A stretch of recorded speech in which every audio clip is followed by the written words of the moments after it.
meron isang presidente na talagang bangag.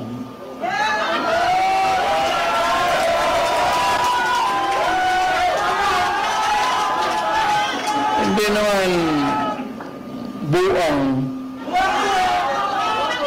pero yung bisyo ng droga, long term yan. Correct.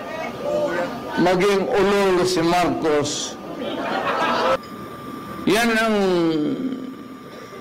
sabihin ko na medyo basic na hindi nila mahabol. Ngayon, kung mas minus yung droga at krimen ngayon kaysa noon. Ayun ho, speaking of droga, ayan ho ngayon mga kababayan ha, hindi na ho nila itinatago, ibinablog na ho nila ang paggamit ng illegal na droga dito sa administrasyon na to. Ngayon, kung ang ipinagbabawal na gabot, ngayong mga panahon na to, talagang yung tipong kagaya nung panahon ni Tatay Digong, talagang takot yung mga drogista at nagtutulak ng ipinagbabawal na droga. By all means, iboto nyo yung administrasyon, yung lineup ng administrasyon. Pero kung mas masaya kayo doon sa kung paano i-handle ng nagdaang administrasyon itong salot na gawain na to, alam nyo na ho gagawin. Nandyan yung mga kandidato ni Tatay Digong. Tuloy. Panahon niya, pag-upo niya, naabutan pa niya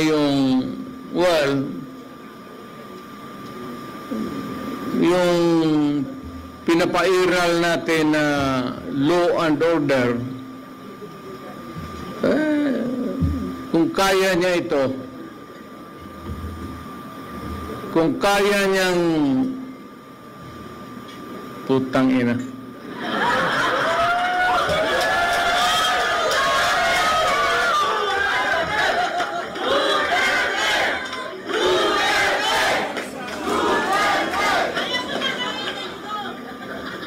Alam mo kung ako ang drogista, kung may ganoon ako, at bakit sa utak ko, bakit hindi? Total, kasama ko naman sa presidente sa hit-hitan. So, yung baski yung mga pulis, pati military, medyo ano sila, because of the incongruity, hindi magkasya meron isang presidente na talagang bangag.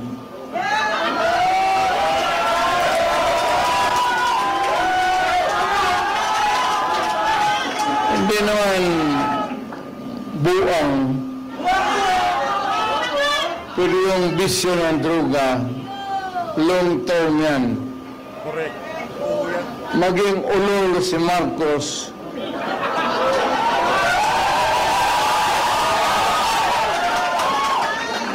kung maybe constant use of heroin, aabot pa siguro siya ng 80. Pero pagdating sa panahon na yan, hindi lang siya gumagalaw. Hindi, nakatindig lang yan sa kwarto niya. O matutulog. Siguro ganito ho yan Noong magki-kick off rally ang Partido Federal, inaasahan na ho nila na marirase itong mga issue na to pagka nag-kick off rally ang PDP laban.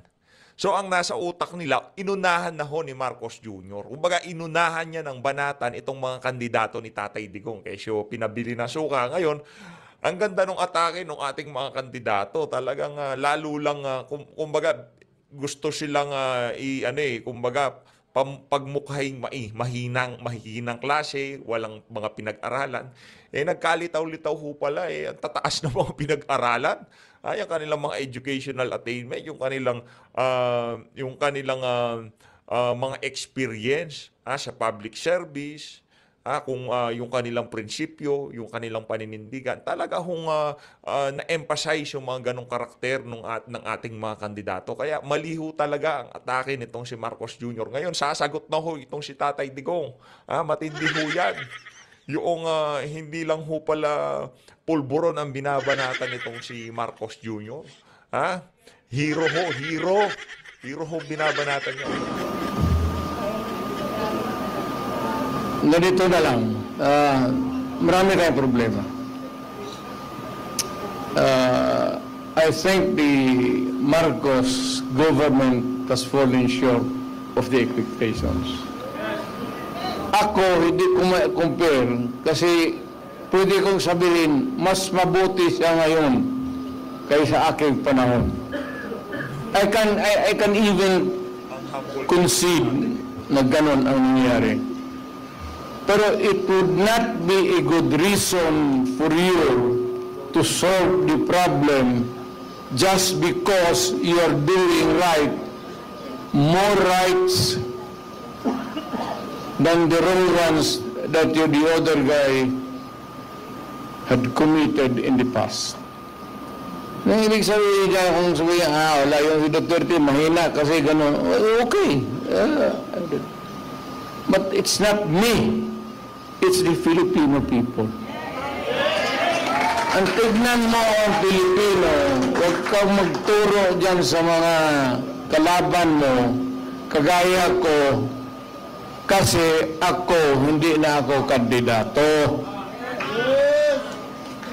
Ngayon, kung mag-usap tayo, ang pag-usapan natin kung ano ang mga tao na pwede natin gawin na makatulong sa atin, mailagay dyan sa Senado para maski batas na lang ang habulin natin or a policy that is enunciated by Congress, particularly about the drug problem and itong ekonomiya. Itong ekonomiya, mabigat to. Walang bright dito. But at least naman yung sabi ko pagkain, sana mahapan nila ng paraan. Talagang tumataas eh. Kaya, I don't know how it operates now, but if you continue to practice democracy, we have to have a Senate na kailangan nandyan even to persuade any sitting government to do what is right.